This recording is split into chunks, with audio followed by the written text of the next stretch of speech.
Hey, it's me. It's me. It's not you. It's me. Because you're on the end of the camera without it. There's nothing pointing at you. You're in your house or wherever you watch things on the internet like me talking about nonsense. And I'm here in front of the camera. Except I'm not, because by the time you're watching this, I've left. I do occasionally leave this store. Not for very long. Anyway, this is the F3G2. I am the guy that sits in front of the F3G2 camera. Big Sexy Dave sits behind the F3G2. Sounds like the worst droid ever. I kind of want to see this now as a droid. I'll have to get custom sketches. And I'll talk to like the 501st people and see about getting an R2 unit built and calling it F3G2. Have him do a cosplay. My God, I actually really, really want that now. Exactly. You see? It's catching. It would have to be purple because I can't see that, and that makes it funny. I'm down with that. I want a purple R2 unit. It's called F3G2. And he can be like the show's mascot. Oh my God! This has to happen. Oh yeah, this has to happen. This is the thing that needs to be done. I need to start saving. Anyway, first up on our list. We need to have a discussion with Steven. We had to talk to some peoples. Justice League, The Dark Side War, Part 8. Issue number 48. Boom, boom, boom.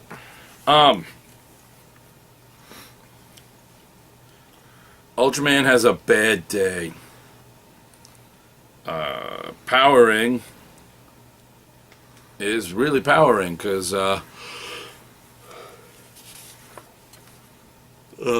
what's her face that was powering? Yeah, she's now the ring is completely in charge. Oh joy!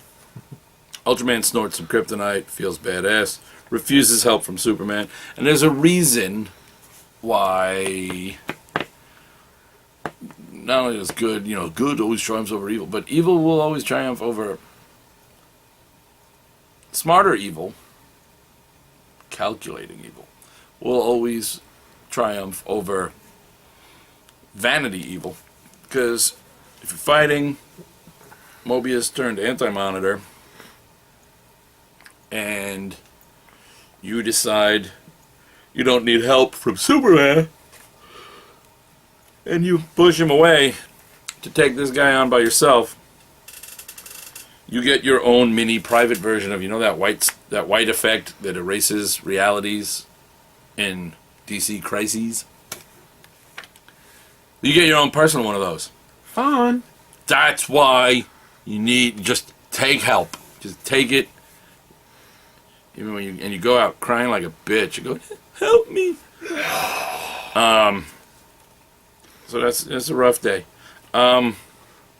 This is good. This continues to be good. It's behind the rest of the DC universe. I'm hoping that it has time to catch up and come to its close, and that they don't pull like a Marvel, where we're waiting for the last issue of you wait for the last issue for 3 months. 3 months into the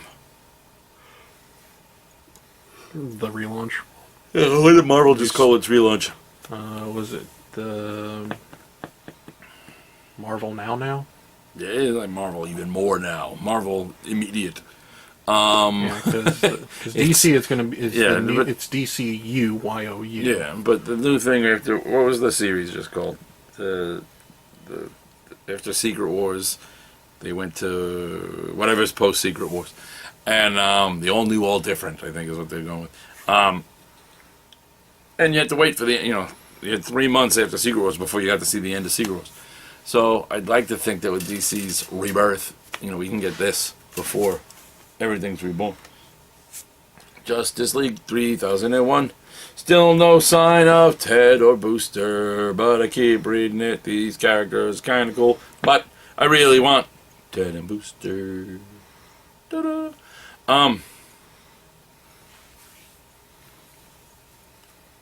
We get a little bit of the backstory between. Man, I'm just gonna keep you on it. Long day. Yeah. Spend as much time wrangling teenage felons as I do.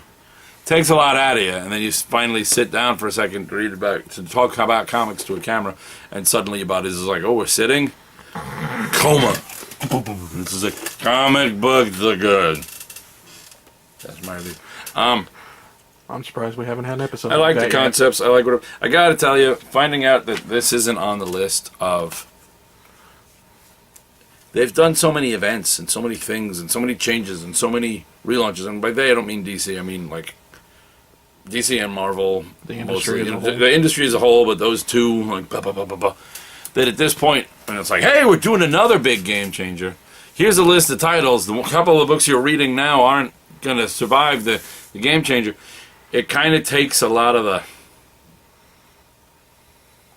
This is why people are like, oh, back before solicits, back in the day, back when I started reading, in like the 80s. There was no internet. You couldn't read the thing. You didn't buy a copy of previews. You bought advanced comics because Diamond once upon a time had competition, and you could advanced comics was the same thing as previews from. What were they called? What was the other distributor?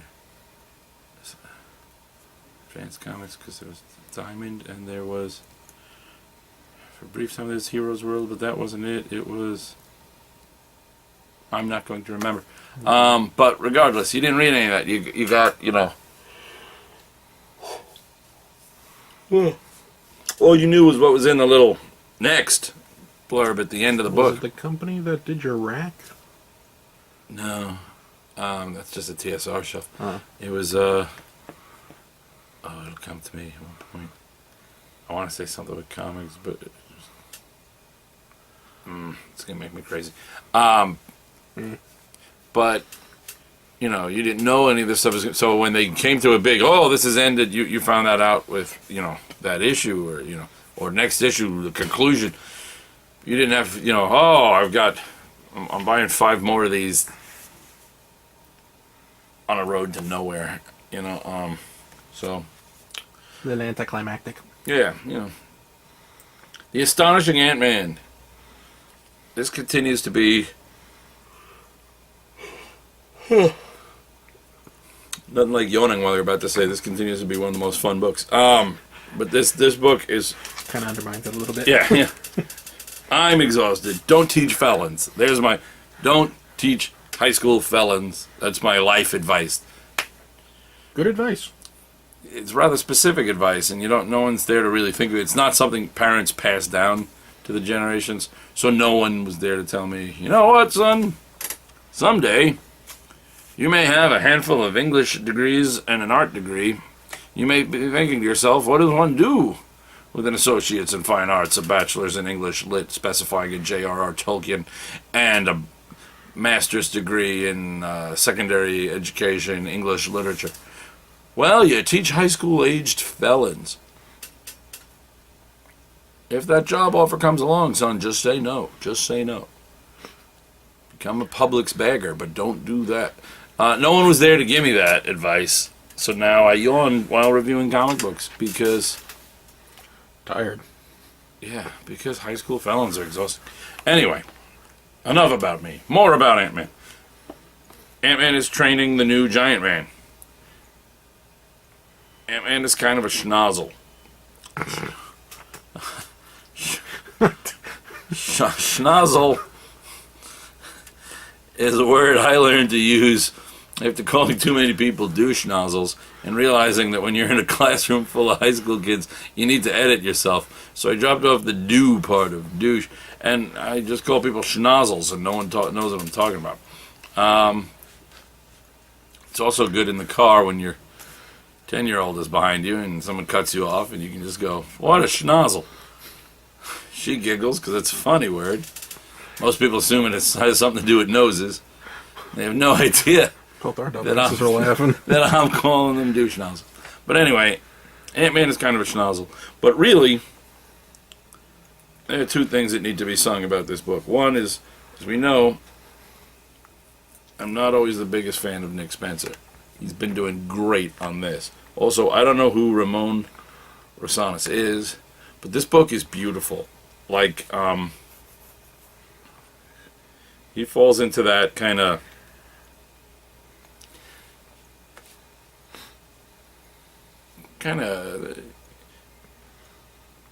Mike McCone, Chris Sprouse, and Kevin McGuire,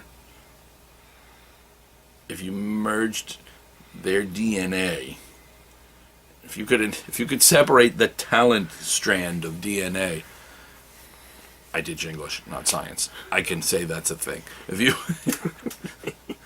my wife goes nuts because I term all biology in the form of glands, whether it comes from a gland or not. And she's like, "There's no gland. There's no smarts gland." And I'm like, "Yes, there is. No, there isn't. There's a gland in my body that secretes smart." So if you could separate their talent gland and merge them, this is the art style you would come up with.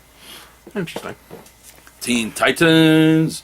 You read Teen Titans? What the hell is wrong with you?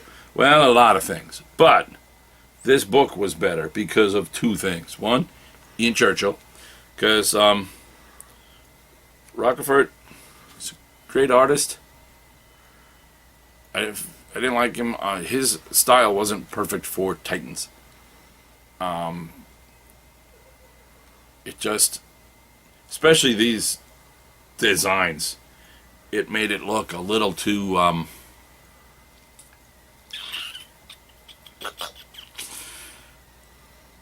don't know. It really brought out the 90s image that's already inherent in these designs, but it really, You drove don't it really home. want to accentuate that. Ian Churchill is an interesting mix of, I've always felt Ian Churchill's artwork fell, you wouldn't think that there should be using these two artists as opposite ends of a line, but I've always felt Ian Churchill fell in, if you started at one end of the line with Mike Turner and ended at the other end of the line with Brett Booth, Ian Churchill falls in the middle. A little closer to the Brett Booth side, but still with the Michael Turner.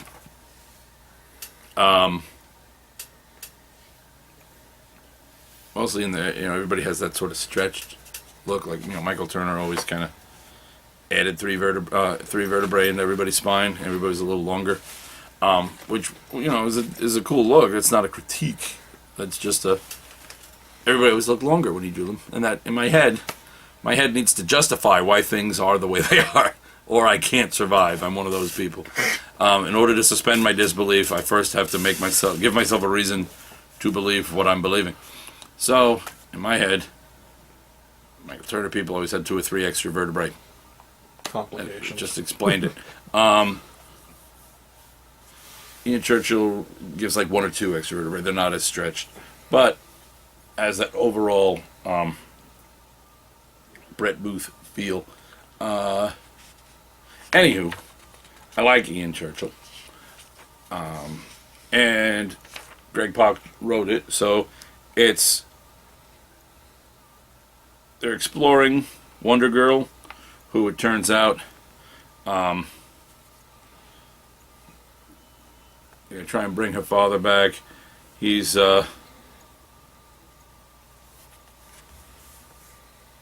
she's no longer, since she used to be Zeus's actual daughter, but now Wonder Woman is, and they don't want to make them sisters. She's this guy, I forget who that is, from the Wonder Woman book, who was turned into stone, was eventually shattered. He was left just a head. But Cassandra's going to help bring him back.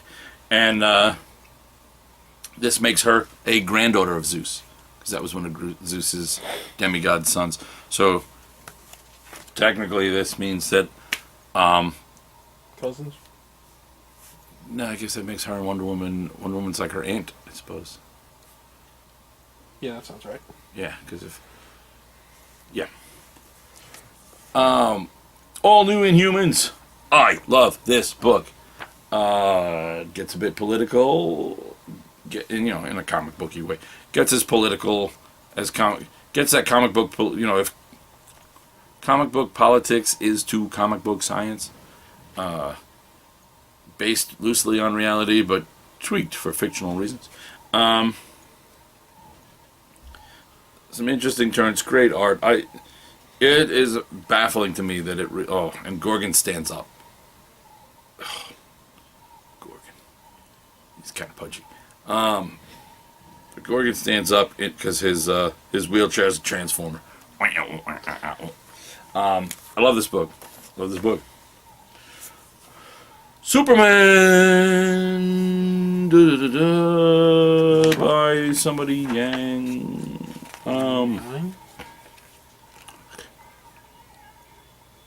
In this issue, Like somebody hit a Groot tree out there. Metamorpho is more Superman level hero in this issue than New 52 Superman has been, other than like 3 times in the career. So still have mixed emotions on whatever they're doing with Superman, but that's okay because somewhere in here is the real actual Superman, post Flashpoint Superman. Look, that's the Batman. Doo-doo-doo. This is a really good issue. The idea is post Flashpoint Superman almost tells New 52 Batman who he is and that he even exists and who he is, and it tells him the story. And Lois is like, well, why? And he's like, I almost told him. Really, Clark? Why? I'm not really sure, Lois. Kind of hard to explain. Maybe because even though he isn't the man I knew, he's still Batman. How's he different? Can't really say without knowing him. Fighting style's the same, maybe a bit faster. So, and then he talks about how, I thought of him as a colleague, Lois, a friend, someone I could count on above all others. I miss that. Basically, he's got to get a confront. Basically, all he has are the people that don't know anything about him, and, Lois is like his only confidant in the fact that, look, we're from another universe. I'm Superman. Blah blah blah blah blah. So he needs some kind of. Also, Hank Henshaw. Twists and turns on New 52 Hank Henshaw. Jonathan may be figuring out. Maybe no, he's totally figured out. His dad's Superman. Aquaman. This Aquaman number 49. They're on the DC book. They're not the DC. If it's not whatever the hell Justice League, then they're all like. Anyway, Mira tries out her new identity, Aquawoman branding. And Aquaman tries to merge his place as he likens himself to a lighthouse, which is a good analogy. He's like, look, I am both of land and sea. I look out and watch out for both, and that needs to be my thing. I am neither pure Atlantis nor pure Earth. Pure land dweller. I am both of these things. Rachel Rising, number 40, continues to be so good, so dark, so creepy. Also, Terry Moore is just such a fantastic artist that I am ashamed to admit that I'm really... He's an amazing writer, an amazing artist, and as a decent writer and semi-decent artist, that upsets me. because I am a small, petty man. So, there's a deer in this issue, and the deer's head is just never quite right the way it's drawn. At one point I'm like, oh, I thought that was a deer. I guess it's sort of like a Doberman, but no. Then I realized it's you see the feet, and I'm like, no, it was a deer. And I have to say that that's my favorite part. A chink in the other. Yeah, because there's finally he's still light years beyond any of my skill level, but the illusion is shattered. Yeah, but he's maybe 2 or 3 light years closer. It's like whatever an infinite light years minus 2. Not enough to make a difference, but enough to make me think, small petty you feels a little better. Every little stumble means I can catch up. Yeah, it appeals to my inner giant fucking baby. Also, to make up for that and regain his ground, and then just I'm like, aha! There's a chance that in 80 bajillion years I can catch up to him. Suddenly we're already in hyperspace, and he makes the jump to Das Uber hyperspace that I didn't even know was there. I'm like, that's a thing? No, ludicrous speed. Yeah, he went to ludicrous speed. And I'm left alone because Lilith, the predecessor to Eve, all right? Before there was Eve, as in Adam and there was Lilith. Mm-hmm. Lilith is back to gardening. Lilith has seeds that don't exist anywhere because Lilith. So while Zoe touches this one plant, Rachel's like, don't touch that. And then seeds pop over, and all right, you're familiar with the was it Mother Mercy? What's the Black the Mercy. Black Mercy from whatever? Well, this is worse. As she gets covered in these things, Spores. she starts hallucinating, and all the stripes of her striped shirt come off, and the next thing you know, she's looking kind of manga style and dressed in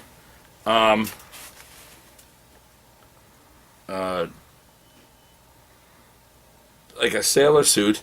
Starts yelling in Japanese. She's yelling, "Oh hell no, Jack, stop! Jack, back off! Jack, whoa, doggy, stop it!" And they're like, "Well, that explains a few things. Oh my God, she's even kinkier than I thought." But ultimately, we find out what the flower is when Rachel asks Lilith, "Why are you growing hentai blossoms anyway?" Why? The answer, why do you think? Lilith, seriously? I get lonely too, Rachel. That stuff's nasty. Yes, it is. Do you have any more? Grow your own. Hentai blossoms. Hentai Awesome. blossoms Are a thing. are now a thing. And the world is a better place for it. Saga!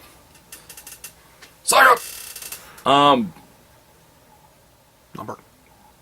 Chapter 34. Goose and Friendo. I couldn't remember his name. I was like, nice guy, something. We find out what the deal is with the Will. He's taking a drug called heroin. Not the heroin we know on Earth. Heroin in this universe, I think they call it heroin, supposedly makes you see your first love. So he's having conversations with The stalk. who's not really there. But, what are you going to do? Also, Sweet Boy is far more resilient than his original owner. There's also a wonderful... I really want to fill out the 2016 Saga Readers Survey because the questions are brilliant. Also, there is a page in here where Hazel is asked, "How the hell did you come to be?" Oh Lord. And she gives the greatest child view of coitus. Well, my mommy is from this planet, and my daddy is from the moon, and he loved her so much that he put his penis inside her, and then I got in my mom's tummy, which made her happy, except now she can't go in bounce houses because they make her go pee a little bit.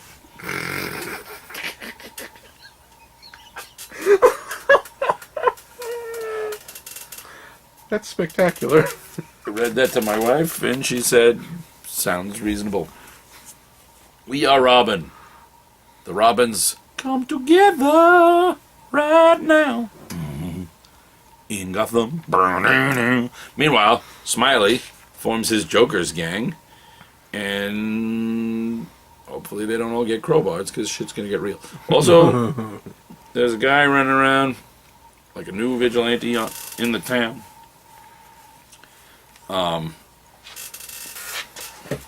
Interestingly enough, in Justice League, Gotham is almost being eaten by one of those white crisis events. The Justice League shows up and saves in the middle of an alley. There's two parents walking down the street, down an alley, with their son, looking like a Batman origin waiting to happen, and they yell to the boy, Tommy! In this, there's a husband and wife with their little boy walking down an alley when the Jokers come out and almost kill them before this new... It's basically kind of like an earless Batman. Is the way his costume, he's got kind of this, you know, not sure what he's supposed to be exactly. He comes down and fights the Jokers, saving them. But they yell to the boy, the parents yell to the boy, and call him Tommy. So basically, that couple just should stay home. Yeah. Because this couple and Tommy keep almost dying in Gotham. The Avengers, beware the Vision. The Vision. Look, it's an homage to the first Vision cover.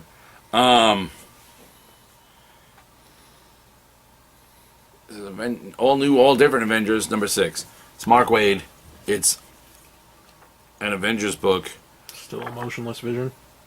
Sort of. He gets pissed when he finds out that Kang fucked with his head and programmed him into some betrayals. Really good stuff. It's all new Avengers, this cast, and Mark Waid. With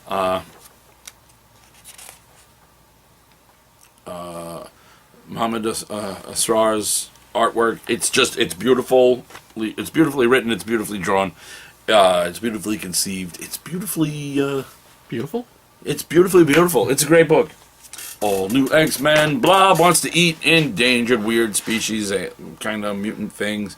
But the Avengers keep getting it. I mean, the X-Men keep getting in his way. He beats the all new, all different Wolverine to what should be death, but she's her, so she eventually regenerates. Angel can't take it. It's hard to be in love with someone who you can't protect her if you wanted to. She doesn't want you to. And despite her feeling pain, throws herself at everything with that gusto of someone who knows, I'll get better from this. But he can't watch the woman he loves go through this crap all the damn time. And it's just too much for his sensitive little angel soul. Because Warren. Also, as much, I love this book. I am still a little sad that we got Teenage Angel.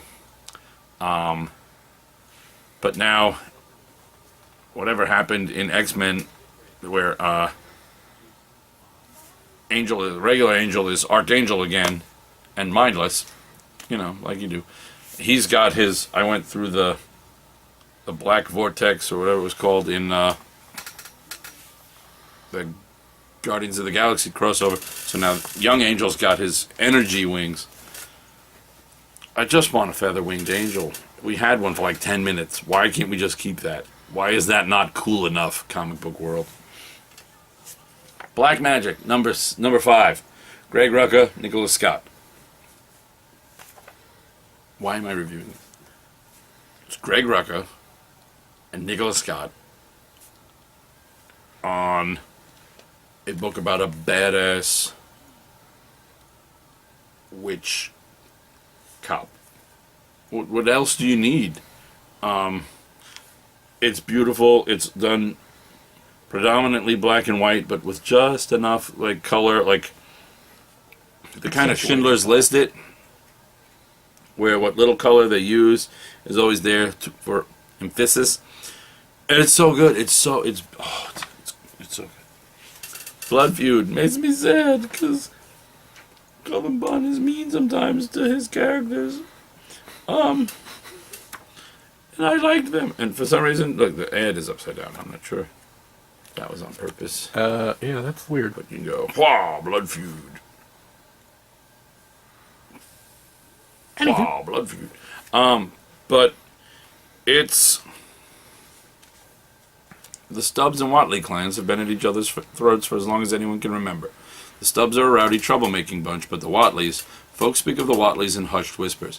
When the Watleys bargain with dark forces to rid them of the Stubbs clan, 4 unlikely heroes are all that's left between a ravenous legion of ghoulish vampire creatures and the unsuspecting world beyond the boundaries of this sleepy Ozarks community. It's Hatfields and McCoys with demons.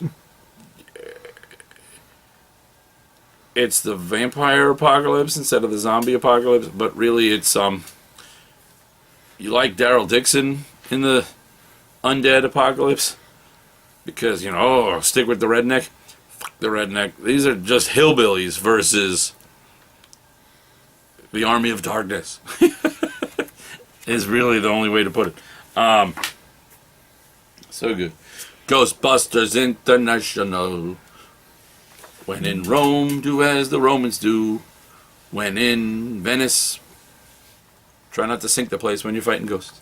That would be bad. But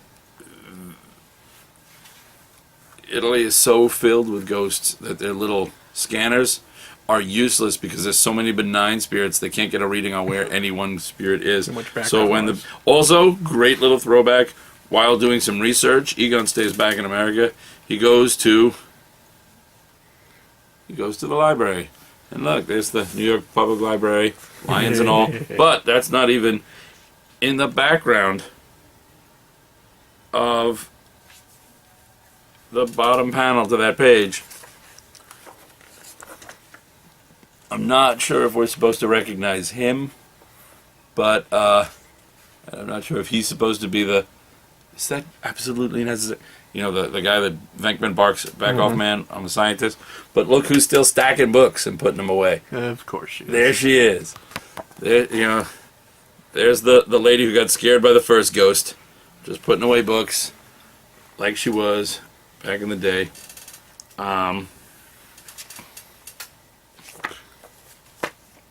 It's so good. Just read ghosts. Platona. This is Jeff Lemire and Emmy Lennox doing Platona Dies. Kids find her. Platona was like a major superhero. These kids find her and aren't sure how to handle it. What do you do when your heroes die? Well, one of them has decided, well, 2 of them really, have decided that they're just going to keep cutting the body, taking some of her congealing blood, mixing it with their own, cutting themselves and mixing some of her blood to get powers. But really the one kid's just getting sick because he's just mixing necrotic tissue into his own cuts. But we don't know if there'll be any effect beyond that. And accidents will happen. It's only hit and run. It's really good. It's Jeff Lemire doing what Jeff Lemire does best. Kids in weird and semi-creepy settings. In something that is neither fully slice of life or fully superheroic fantasy, but falls in that gray in between. And that is where Jeff Lemire likes to live. Spidey 2099. He fights a new Inhuman who used to work with him, but now thinks she's a god. He tries out the new costume, some more. All in all, it's Peter David writing Spidey 2099. Why? There's some books that I review, and really the whole review should just be the name of the creative team, name of the title, and you should know that means good. For example, Charles Soule, Ron Garney's Daredevil. He pulled a Peter Parker. Apparently everything that had happened up till now still happened, but he did something and he hasn't revealed what. He must have done something. I don't know if Mephisto's involved, but he did something that made everyone forget who he is. And he's talking to Captain America, and he wants to tell Captain America. He's really seeking absolution because it's kind of what Daredevil does. But he ends up not telling him, and he's like, tell him that you made him forget that you're Matt Murdock. Him and everyone else. Confess. See if he'll absolve you. And then he talks about something else, doesn't say it, and thinks to himself, coward. And it gets complicated when Cap's trying to talk him through. It's like, oh, you found the bomb? How much time is on it? In Daredevil's radar sense, he can see the bomb, but he can't see the digital screen to tell how long it says, what the readout says. He goes, I'm not sure. He says, okay, I'll tell you to take it apart. You need to cut the green wires. And Daredevil's like, he doesn't know I'm blind. Son of a bitch.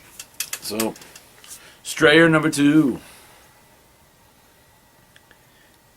Conan for hire in a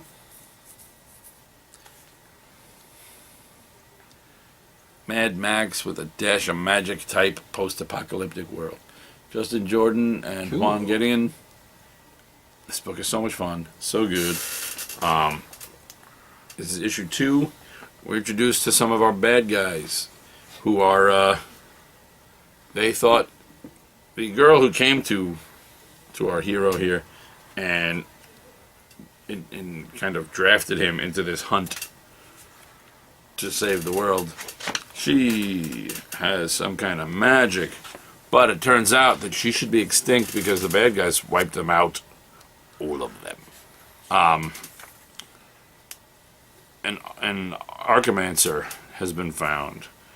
I believed they were all dead. It's some great effort, I might add. You were mistaken. You will correct this. You will correct this. So Okay. that's kind of it's kind of urgent to the big bads that you kill the magical peoples, because that's what you do. This company, Aftershock, just puts out fun book after fun book. You should read all this. Speaking of fun books, Patsy Walker, a.k.a. Hellcat, number 3. I love this book. I know we've seen a lot of the books done in this kind of style lately. This has been like a thing. But this book, aside from Brittany Williams' gorgeous art, and Megan Wilson does a great job on the coloring, I have to say, Kate Leff writes it's just great. It's just great. It is fun without feeling like,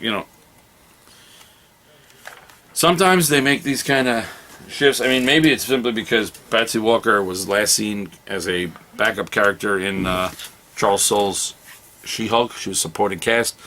And as Patsy Walker, she's one of those on that fringe. She lives in that world where heroes that I like live. That where they want to think of themselves as second string, but they accept the fact that they're probably more like third string, but ultimately they're like fourth or fifth string heroes.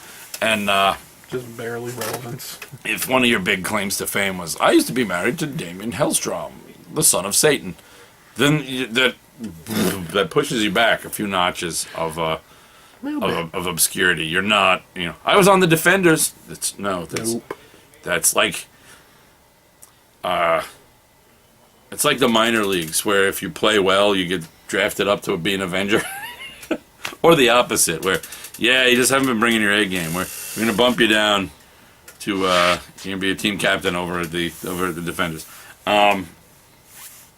So maybe because it wasn't as drastic, or we're going to take a character like, we're going to take Captain Marvel or Batgirl or Black Canary, and we're going to shake it loose and revamp it in this light. That it's just easier to make this jump. But maybe I really just think it has to do with Kate Leth's writing. It's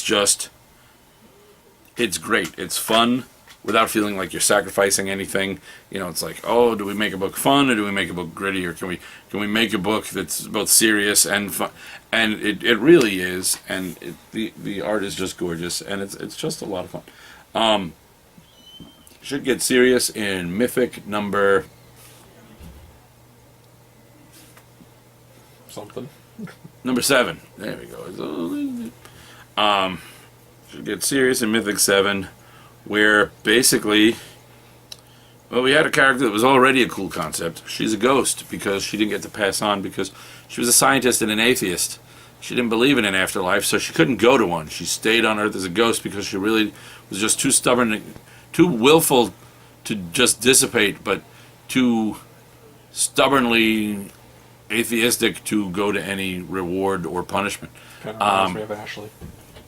But as a result, she takes her atheism to a dangerous extreme.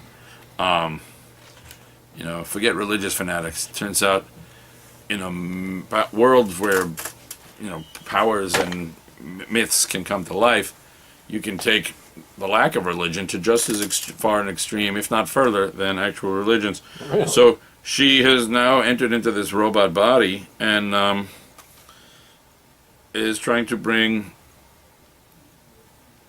She's trying to, as she puts it, put the world right, but she feels that humanity, I could free our species from want and suffering altogether, from death itself.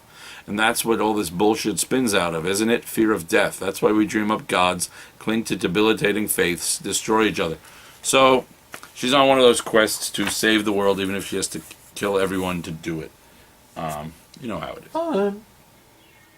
Grayson they continue their hunt to either save or destroy, no one's 100% sure, Spiral from itself. They ostensibly team with Checkmate. They fight against some others, including Nightwing versus Grifter, which goes really well. I'm glad that Nightwing is listed as a book that will be on the thing, but Grayson has been fun. I've liked Grayson. Sometimes you can make a major change, and it just kind of works. Imposter. The Centipede dies and reveals to his closest confidant, his equivalent of Jim Gordon, the detective that he's worked with most. He reveals to him that all the superheroes in this world are actually him. He's been all of them. He's been the Superman type. He's been the Batman type that is the Centipede. He's been the Doctor Strange type. He's been all of them. But now that he's dying, It's like Fracture. he leaves. Oh no, this guy knows he does it on purpose, depending on what he's been. Where's the list of characters that he's been? You know me as the Centipede, but I was also Guardian of Earth, Captain Apex, and Dr. Oculus, the sorcerer who protects the world from supernatural forces, and Jungle Jack, peacekeeper of the wildlands. I'm actually every what people have come to call hero who protects this world from the forces it can't. I'm even some. Let's just say a few of my identities would surprise you. Each has his own face or mask, costume, arsenal of weapons, gadgets. I did this because I realized which method worked best. And more than anything, I learned that just having an opposing force, and in most cases, even the illusion of one, made others pause or not act at all. And now he wants this guy to pick up all those personas. It's like somebody has to do this. The guy's reaction, of course, is brilliant. And we'll see where that goes. This is going to be a 4-issue mini. Really, really good there. And saving the best for last. Ooh, such a bright pinkiness. This week, the greatest trade paperback that you need to buy has come out from Oni Press for a mere $9.99. Xander Cannon's Kaiju Max. All 6 issues, $9.99. That's cheaper than all 6 issues cost buying them off the shelves, which I did, and I bought this.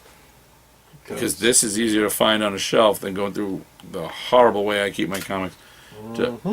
I can't even find them the week after they came out. It's horrible. But this book is so good. This is Oz meets Monster Island. Kaiju Max, instead of the idea of Monster Island being the monster where all giant irradiated kaiju come from, no, Monster Island is actually Kaiju Max is a maximum security prison where security guards, prison wardens who look a lot like the various growing Ultraman and Kamen Rider and all that. yeah, all of those they're like the wardens, and the monsters are put on the island. Everybody talks, it's not like just monsters walking around going, no, instead you get These monsters speak, they have lives, they have personalities. Some of them are more bad than others. Some of them aren't even bad at all, but have just been thrown in because what else do you do with giant monsters? It is so good. So good. You need to buy this and read every second of it and every page and read it again and fall in love with it, and it's intense to look at that pink at the back there and then just look up at anything. That's a hell of a thing. It is very, very pink. Whole world looks green right now. Color wheels. Anywho, that's it. Go buy Kaiju Max. Do it. Do it.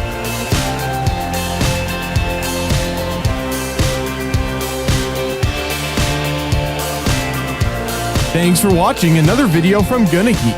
If you like geeky stuff, check out our podcast network, our news and articles, and our community forums. You can find it all at GonnaGeek.com, like us at Facebook.com/GonnaGeek, tweet us at GonnaGeek, subscribe to our YouTube channel at YouTube.com/GonnaGeek, and check out our live programming at GonnaGeek.com/live.